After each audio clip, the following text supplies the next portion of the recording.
నమస్తే welcome to 6 TV నేను రచన ఇక బులెటిన్ వివరాలకు వెళ్తే ఆంధ్రప్రదేశ్ ముఖ్యమంత్రి చంద్రబాబు నాయుడు అధ్యక్షతన రాష్ట్ర కేబినెట్ సమావేశం సచివాలయంలో జరిగింది. రాష్ట్ర అభివృద్ధికి దోహదపడే ఎజెండాలోని 12 కీలక అంశాలపై చర్చించి వాటికి ఇక మంత్రివర్గం ఆమోదం తెలిపింది. ప్రధానంగా స్త్రీ శక్తి పథకంపై చర్చించిన కేబినెట్ ఈ నెల 15 నుంచి ఉచిత ప్రయాణాలకు గ్రీన్ సిగ్నల్ ఇచ్చింది. మహిళా ఉచిత ప్రయాణంతో పాటు పర్యాటక అభివృద్ధి, కొత్త నిబంధనలు, విద్యుత్ సబ్సిడీలపై చర్చించారు. Land initiatives and tech hub policy ఆమోదం కోసం ప్రతిపాదన చేసింది. అలాగే ఎస్బీఐ, యూపీఐ బ్యాంకులకు 900 కోట్లు గ్యారంటీని పవర్ సెక్టార్ కు ఇస్తూ తీసుకున్న నిర్ణయానికి మంత్రి మండలి ఆమోద ముద్ర వేసినట్లు తెలుస్తోంది.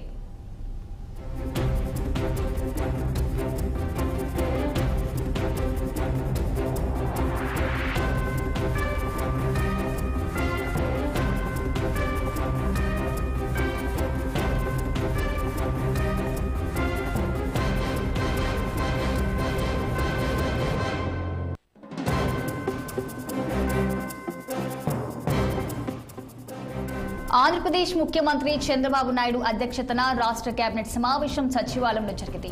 రాష్ట్ర అభివృద్ధికి దోహదపడే ఎజెండాలోని 12 కీలక అంశాలపై చర్చించి వాటికి మంత్రివర్గం ఆమోదం తెలిపింది. ప్రధానంగా స్త్రీ శక్తి పథకంపై చర్చించిన కేబినెట్ ఈ నెల 15 నుంచి ఉచిత ప్రయాణాలకు గ్రీన్ సిగ్నల్ ఇచ్చింది.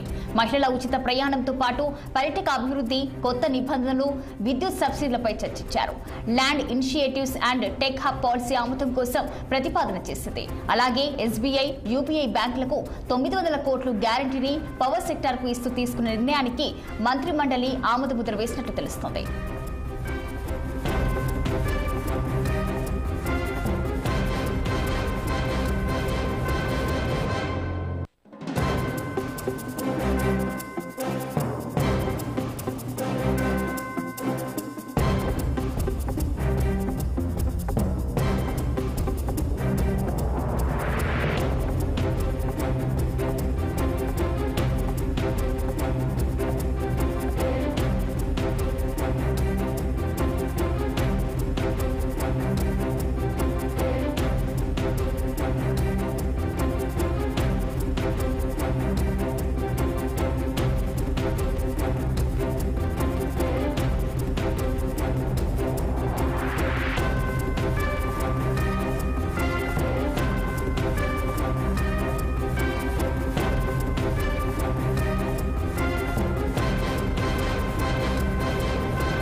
ఇక దీనిపై మరింత సమాచారం మా అమరావతి ప్రతినిధి పవన్ ఫోన్ లైన్ లో అందించేందుకు సిద్ధంగా ఉన్నారు.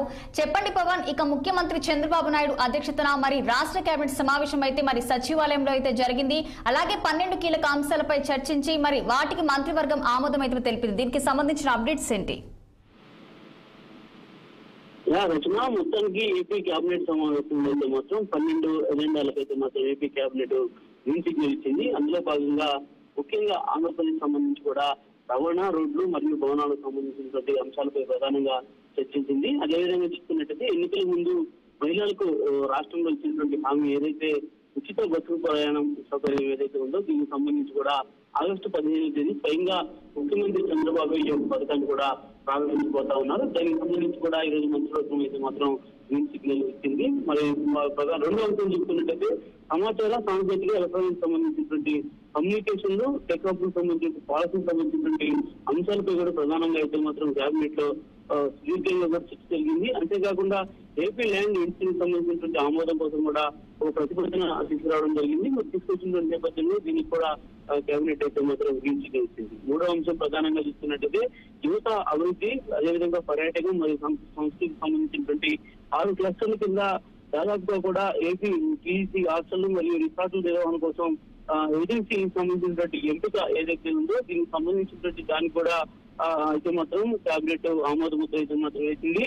అదేవిధంగా చూసుకున్నట్టయితే దాదాపుగా కూడా ఏదైతే ప్రస్తుతం రెవెన్యూ లైసెన్స్ సంబంధించినటువంటి దుకాణాల పర్మిట్ సంబంధించిన గదుల ఆమోదం కోసం కూడా ఒక ప్రతిపాదన కూడా తీసుకురావడం అయితే మాత్రం జరిగింది.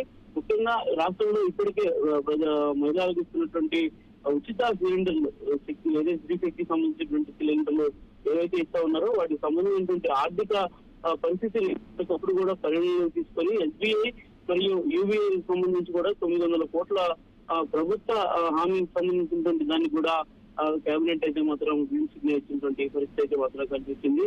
ముఖ్యంగా కఠిన చర్యలు, అదేవిధంగా రాష్ట్రంలో పేదలకు జీవనోపాధి సంబంధించినటువంటి దానికి సంబంధించి కూడా ఒక ప్రత్యేక ఒక సుదీర్ఘమైన చర్చ కూడా అయితే మాత్రం కేబినెట్ లో జరిగింది. అదేవిధంగా రానున్న రోజుల్లో దాదాపుగా కూడా పేదలకు 150 యూనిట్ల నుండి నెలకు 200 యూనిట్ల ఉచిత విద్యుత్తును కూడా పెంచడానికి ఇప్పటికే అయితే మాత్రం కేబినెట్ లో ఆమోదం అయితే మాత్రం జరిగింది. మరి దీనికి సంబంధించి మంత్రులకి చంద్రబాబు కూడా ఒక దిశానిర్దేశం చేసినటువంటి పరిస్థితి మాత్రం కనిపించింది. రాష్ట్రంలో అంటే 2047 నాటికి కూడా ఎక్కడ కూడా పేదరికం అనేది లేకుండా చూడాల్సినటువంటి అవసరం ఉందని చెప్పి కూడా కేంద్ర మంత్రులకి కేంద్రంలో ఉన్నటువంటి పెద్దల సహకారంతో ఆంధ్రప్రదేశ్ లో ఉన్నటువంటి ఏదైతే బడా సంబంధించినటువంటి నేతలు కావచ్చు, అదేవిధంగా పలువురు పారిశ్రామికవేత్తలు కూడా పీపో విధానంలోకి తీసుకువచ్చే విధంగా కూడా మంత్రివర్గం కృషి చేయాలని చెప్పి కూడా చంద్రబాబు అయితే ప్రధానంగా తీసుకున్నారు. పేదరికం నిర్మూలించడానికి ఖచ్చితంగా కూడా